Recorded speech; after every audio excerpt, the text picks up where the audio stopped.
Every history of American railroading tells the same story. The engineers, the foremen, the executives, almost always men.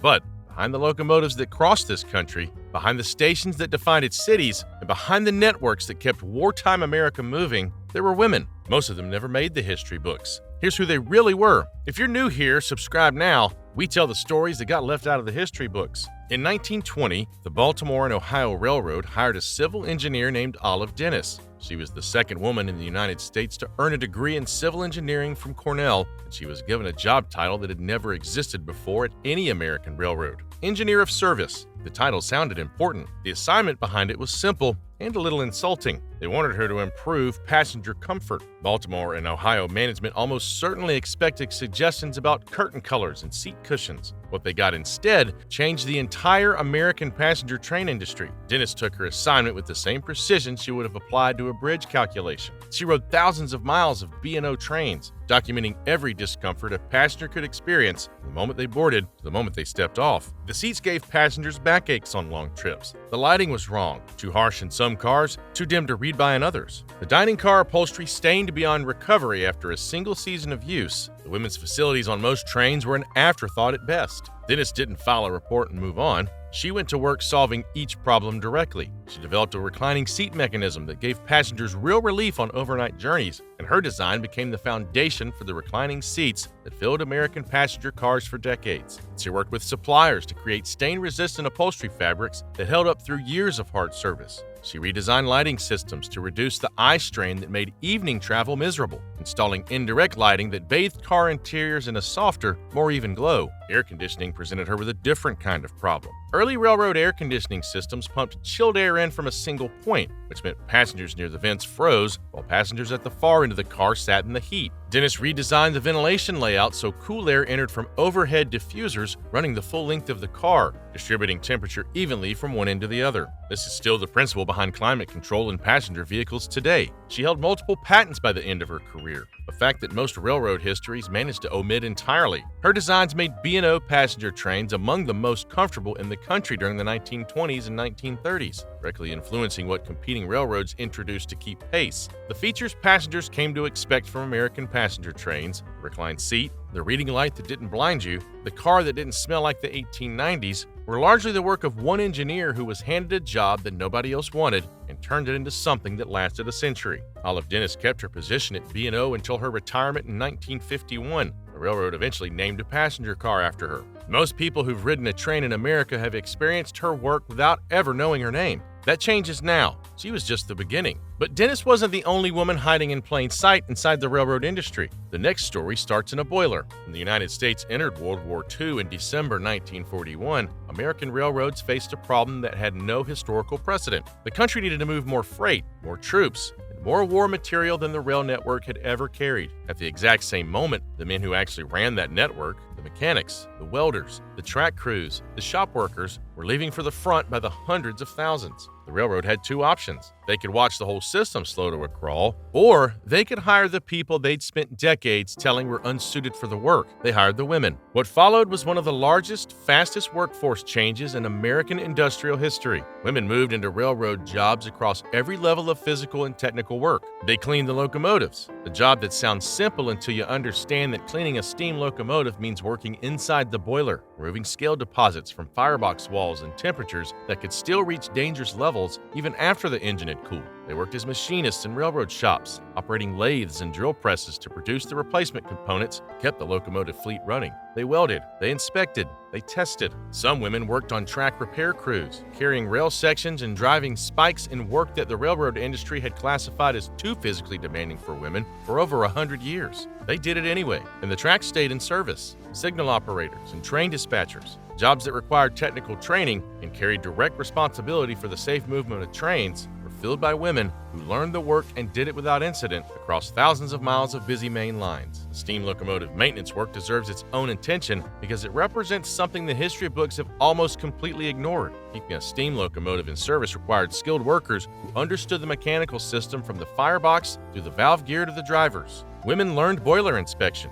valve adjustment, and running gear maintenance on some of the most powerful steam locomotives in American history. The same machines pulling troop trains and ammunition cars across a country at war. The fact that these locomotives ran reliably during the most demanding period in American rail history is partly their story. Precise national numbers are hard to fix because railroads kept inconsistent records, and some deliberately understated the scale of female employment. But estimates suggest that somewhere between 100,000 and 200,000 women held railroad jobs in the United States by the middle of the war, working for carriers from the Pennsylvania Railroad to the Southern Pacific to lines so small they had no national profile at all. Then, the war ended. The men came home. The railroad sent the women home with them. Most were let go within months, some within weeks. The industry returned to the hiring practices it had followed before 1941, as if the preceding 4 years had been a temporary and slightly embarrassing interruption. The women who'd maintained steam locomotives and dispatched freight trains went back to lives where their railroad experience counted for nothing, in an industry that preferred to pretend they'd never been there at all.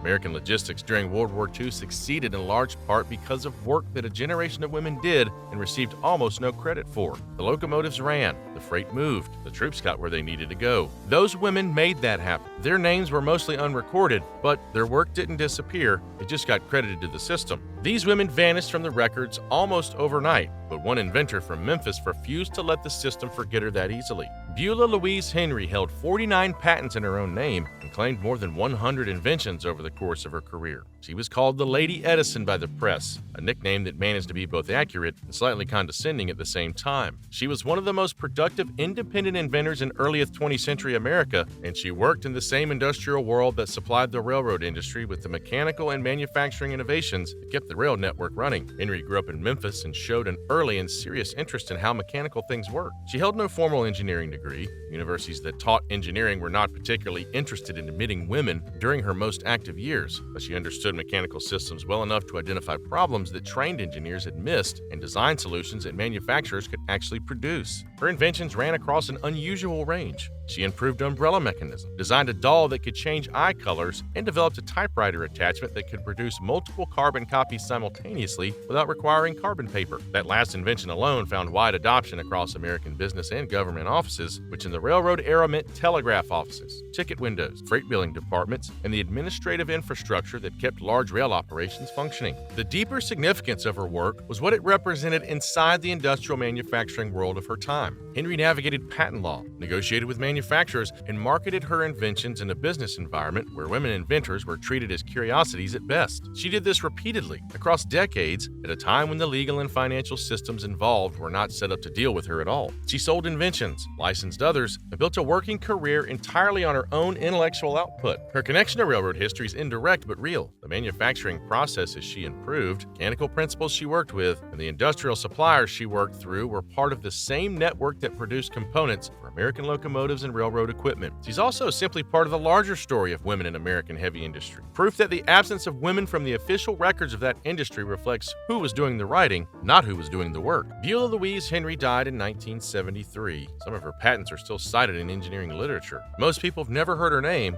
She deserved better from the record books. So did the next woman on this list. Henry fought for credit in factories and courtrooms. The next woman fought for it in a completely different kind of building. In 1963, the Pennsylvania Railroad tore down Penn Station in New York City. The original building had been one of the largest and most impressive public spaces in America. A Roman-scaled structure with a main hall modeled after the baths of Caracalla, with soaring vaulted ceilings and a steel and glass concourse that covered 8 city blocks. The railroad sold the air rights, demolished the building, and replaced it with a new Madison Square Garden and a subterranean station that one contemporary described as arriving in New York like a rat. Ada Louise Huxtable had been arguing against exactly this kind of destruction for years. She'd become the first full-time architecture critic at the New York Times in 1963. The same year, Penn Station came down, and she spent the next 2 decades using that platform to make the case that American cities were destroying buildings that could never be replaced, and that railroad stations were among the most important of them. Huxtable understood what railroad stations actually were in American civil life. They weren't just transportation terminals. They were the front doors of cities, the places where people arrived and departed. Her architecture made a first and last impression on everyone who passed through.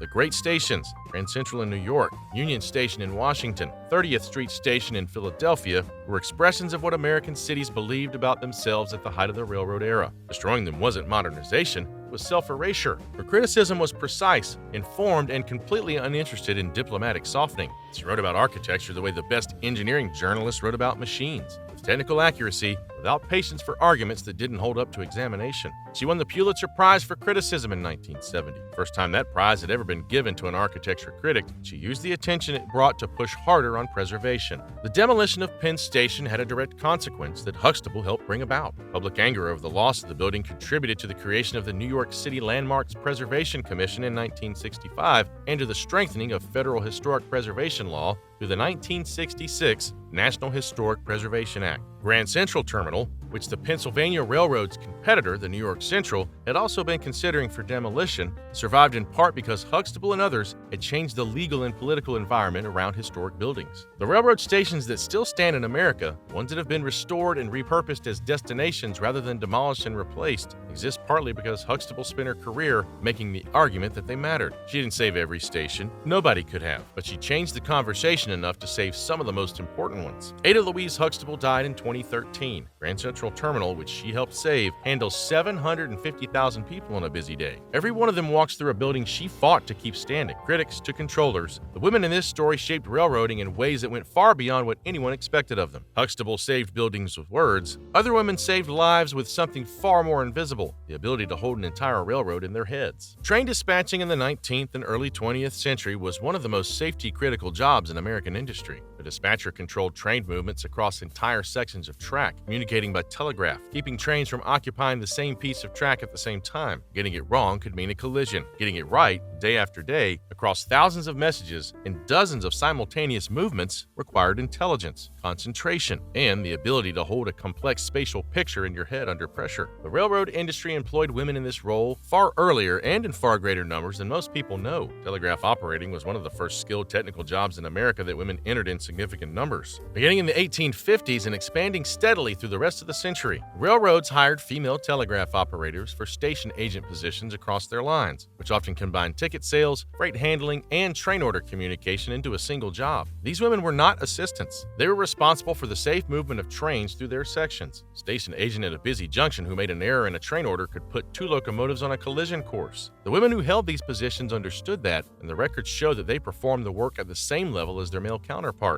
There's no evidence that female telegraph operators or dispatchers had worse safety records than men. There is evidence that the industry paid them less for identical work. During World War II, female dispatchers took on expanded responsibilities as male operators left for military service. They managed larger territories, handled higher traffic volumes, and in some cases, ran dispatching offices that had previously required 2 or 3 people to staff. The railroads that resisted hiring women for these roles during peacetime discovered quickly that their reluctance had been based on something other than operational logic. Most of the women who worked as railroad telegraph operators and dispatchers left no individual historical record. They did their jobs, the trains ran safely, and when the industry moved on, they moved on with it. Their collective contribution to railroad safety and operations across nearly a century of American rail history has almost entirely escaped the attention of historians who focused on the more visible stories of engineers and executives. They controlled the trains, they just couldn't get credit for it. Dispatchers moved trains from the shadows. On those same trains, another group of women was serving passengers nobody thought worth remembering. The Pullman Company's sleeping car porters are one of the most celebrated groups in American labor history. The Brotherhood of Sleeping Car Porters, founded by A. Philip Randolph in 1925, became one of the most important black labor organizations in the country and a significant force in the civil rights movement. The porters' story is well documented. The story of the women who worked alongside them on those same cars is almost entirely missing from the record. Pullman car maids, women employed in the service cars and sleeping sections of long-distance passenger trains, provided onboard service to passengers across decades of American rail travel. They worked the same overnight schedules as the porters, handled the same demanding passengers, and did so in an era when both their race and their gender placed them at the absolute bottom of the railroad industry's informal hierarchy. They received lower pay than the porters, less recognition than the porters, and essentially none of the historical attention that the porters eventually received. Their working conditions were hard by any measure. Long overnight runs, roads, difficult passengers, no union protection for most of their history, and wages that reflected what the industry thought women's work was worth rather than what the work actually demanded. They kept the passenger service running at the quality level that made Pullman travel a selling point for American railroads, and they did it invisibly. The invisibility didn't last forever, even if it lasted far too long. The second half of the 20th century brought gradual change to the railroad industry's relationship with women at all levels of the organization. Women moved into management positions, operating roles, and eventually into positions of real authority over the systems they'd always helped run. The maids were invisible by design. It took almost a century before a woman finally sat at the very top of the system.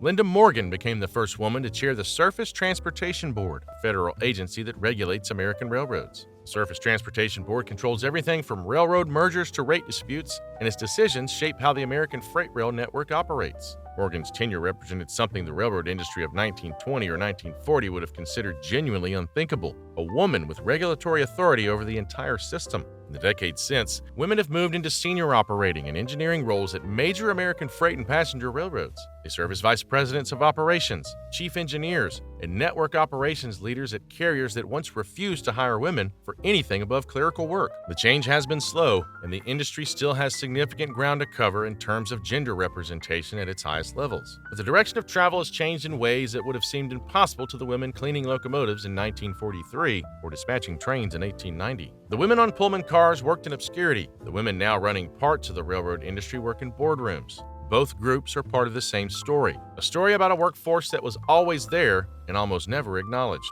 American railroading has always credited the men at the front of the locomotive. The women in this story worked in the shops, the dispatch offices, the passenger cars, and the boardrooms. They kept the trains running, the station standing, and the system alive. Their history belongs in the record. Hit that like button and subscribe for more stories that got left out.